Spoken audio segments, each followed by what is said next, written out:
আধুনিকতাৰ দিশে দিশে আমি ইমানেই আগবাঢ়িছোঁ যে একেবাৰে নতুন নতুন স্মাৰ্ট মিটাৰ আহি গ'ল, কিন্তু ঘূৰি ঘূৰি আকৌ আমি পৌৰাণিকলৈকে ঘূৰি যাবলগীয়া হৈছে। কাৰ সহায় ল'বলগীয়া হৈছে? পৌৰাণিক যিখিনি আমাৰ ঘৰত চলি আছিলে, চাকি ব্যৱহাৰ কৰিছিলোঁ, আমি সেই চাকি ব্যৱহাৰ এতিয়া আকৌ ঘূৰি কৰিব লগা হ'ল। এতিয়া নতুন নতুন স্মাৰ্ট মিটাৰ আহি গ'ল। ধিক্কাৰ অসম চৰকাৰ, ধিক্কাৰ বিদ্যুৎ বিভাগ। কাৰণ কালিয়ে ইমান দিন আছিলে গৰম, তাপ আছিলে হয়নে? তাপৰ কাৰণে কালি যেনে তেনে বৰষুণ জাক দিছিলে, কিন্তু সেই বতাহজাকে কি কৰিলে, কালি গধূলিৰ পৰা আজি দিনটো এতিয়া গধূলি সময় হৈ গ'ল। এতিয়া এয়া চাওক, ভিতৰ চবফালে আন্ধাৰ, এইফালে চাওক আন্ধাৰ, দেখিছেনে? এতিয়া জ্বলাবলগীয়া হৈছে কি? মাটিৰ চাকি। তাৰ বাদে আমাৰতো উপায় নাই। এতিয়া কি হৈছে, বিল যদি মাইনাছ হয়েই, তেতিয়া কি হয়, কাৰেণ্টটো কাটি দিয়ে, ঘচককৈ কাৰেণ্টটো কাটি দিয়ে। এতিয়া ফোনতো চাৰ্জ নাইকিয়া হৈ গ'ল, দিনটো আৰু চলিলে, কালি গধূলিতে কাৰেণ্টটো কাটি দিয়া, আৰু এতিয়া কিমান ফোন চাৰ্জ থাকিব? এতিয়া চাৰ্জো শেষ হ'ব। কিন্তু তাৰ আগতে মই ভিডিঅ'টো কৰি থৈছোঁ, কাৰেণ্টটো যেতিয়া আহিব চাৰ্জত দি ভিডিঅ' আপলোড কৰিম। কাৰণ কেলৈ, আপোনালোকে অকল টকা পইচা ল'বৰ কাৰণেই অকল যে আগবাঢ়ি থাকিলে নহ'ব, জনসাধাৰণক এইখিনি সুবিধা দিব পাৰিব লাগে। এতিয়া আমি এইখিনি চাকি ব্যৱহাৰ যে কৰিবলৈ কৈছে, কি কাৰণে কৰিব লগা হৈছে, সেইকাৰণে ভিডিঅ'টো কৰি থৈছোঁ। চাৰ্জ নাই দেই। আৰু এতিয়া সময় হ'ল 5টা বজাত বাহিৰত এয়া অলপ আন্ধাৰ হওঁ হৈছে। আৰু মই কি কৰিছোঁ, এয়া চাউল লৈছোঁ, কুকাৰতে ধুই ল'ব কৈছোঁ। সোনকালে ভাবিছোঁ অকণমান পোহৰ হৈ থাকোঁতে ভাতকেইটা বনাই লওঁ। এইখিনি কিয় কৰিব লগা হৈছে জানেনে? কাৰণ আপোনালোকে পানীও বেছিকৈ ব্যৱহাৰ কৰিব নোৱাৰোঁ, কাৰণ কালিৰ পৰা কাৰেণ্টটো নাই। আৰু আমাৰ মানে এনেকুৱাই সমস্যা, আজি বুলি নহয়, আগতো এতিয়া বহুত আগবাঢ়িছে। স্মাৰ্ট মিটাৰ আহি গ'ল। স্মাৰ্ট মিটাৰ অহাৰ কাৰণে এনেকৈ পইচা মাহে একেবাৰে আগত যদি 500 টকা দিব লাগে, একেবাৰে 2500 টকালৈকে বিল আহিবলৈ ধৰিছে। কিন্তু আমাৰ সুবিধা সেই তাতেই আছে। আগৰ যদি পইচা ল'বলৈ ঠিকেই দেখিছে, তেতিয়াহ'লে কামবিলাক কিয় ঠিক নকৰে? কালি গধূলি কাৰেণ্টটো তেতিয়াই কাটিলে, কিন্তু আজিৰ দিনটো এতিয়া গধূলি সময়লৈ এতিয়ালৈকে ঠিক কৰিব পৰা নাই। বিদ্যুৎ বিভাগে কি কৰি আছে?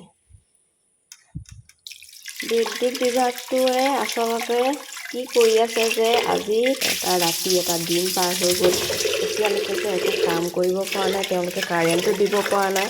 এজন মানুহ ওলালেহে, লাইনমেন এজন আহিলে, দুবাৰ অহা-যোৱা কৰিলে, অকলে হেনো কৰিব নোৱাৰে। তাঁৰ ছিগিলে বোলে। তাঁৰ ছিগিবলৈ কিয় পাইছে? তাঁৰ ছিগিবলৈ পোৱা কাৰণটো কি? স্মাৰ্ট মিটাৰ হৈ গ'ল, কিন্তু সেই সত্যযুগীয়া তাঁৰখিনিকে এতিয়াও ফুটা তুলনি আছে।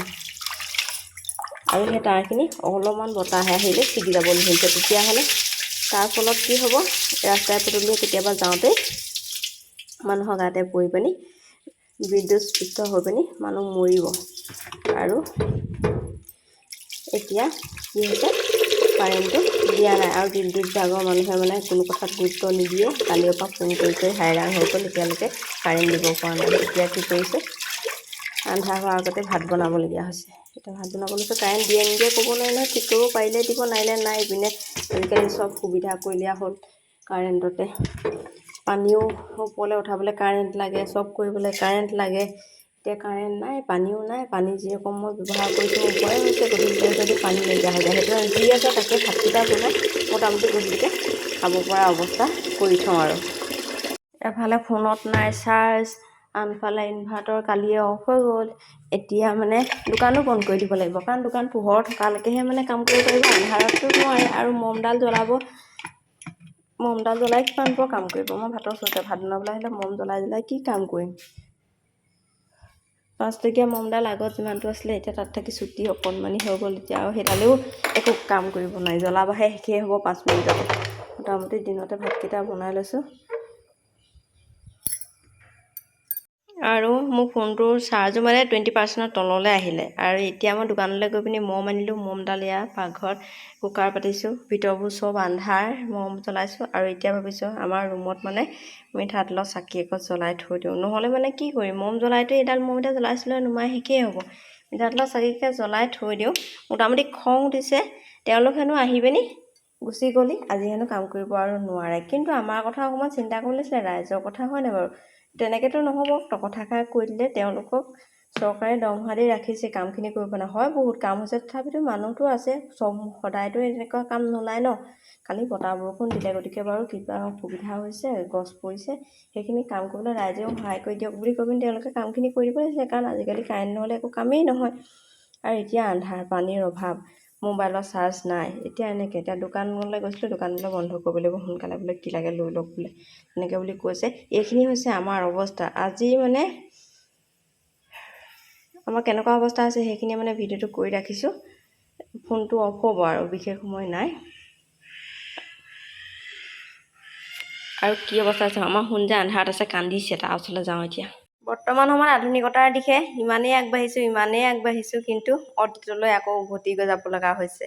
এয়া তাৰে প্ৰমাণ। এয়া দেখিছে, মাটি চাকি জ্বলাই থাকিব লগা আছে আৰু চাৰিওফালে আন্ধাৰ। কালি সাধাৰণ বতাহ ধুমুহা আহি বৰষুণ যাক দিলে, গতিকে কাৰেণ্ট নাই আৰু দিবই পৰা নাই। কালি গধূলিয়ে কাৰেণ্ট গুচি গ'ল দেই। কালি গধূলিৰ পৰা ৰাতিটো বাৰু কাম কৰা নাই, কিন্তু আজি দিনটো একোৱেই কৰিব নোৱাৰিলে।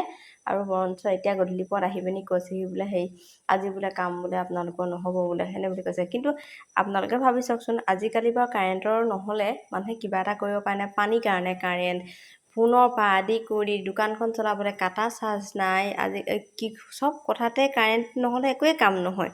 এইটো বস্তু কাৰেণ্টৰ, সিটো বস্তু কাৰেণ্টৰ। এতিয়া আমি একেবাৰে মানে অৱশ হৈ পৰিছোঁ। ঠেং ভৰি, নিজৰ হাত ভৰি আছে যদিও মানে পংগু হৈ পৰিছোঁ। আৰু ভুলখিনি আমাৰেই। আমি মানে নিজৰ ভৰিত নিজে কুঠাৰ মাৰিছোঁ, হয়নে নহয় বাৰু? নিজৰ ভৰিত নিজে কুঠাৰ মাৰি এতিয়া অতীতলৈ উভতি গৈছোঁ। এয়া প্ৰমাণ এইখিনিয়ে। কি বুলি কৈছা শুন? কি বুলি কৈছা তুমি? কি দিবলৈ কৈছা? মই এতিয়া কৈছোঁ আৰু আমাৰ শুনে ভাবে চাকি জ্বলালে ভগৱানৰ ওচৰত কিবা এটা কয়। সেইটো কাৰণে আমাৰ শুনেও কৈছে কি, কৃষ্ণ প্ৰভু কাৰেণ্টটো দি দিয়া। আমাৰ ঘৰত কাৰেণ্ট নাই, ইফালে সিফালে আন্ধাৰ, তোমাক চাকি জ্বলাইছোঁ, সেৱা কৰিছোঁ। আমাৰ শুনে অথনিৰ পৰা সেৱা কৰি আছে।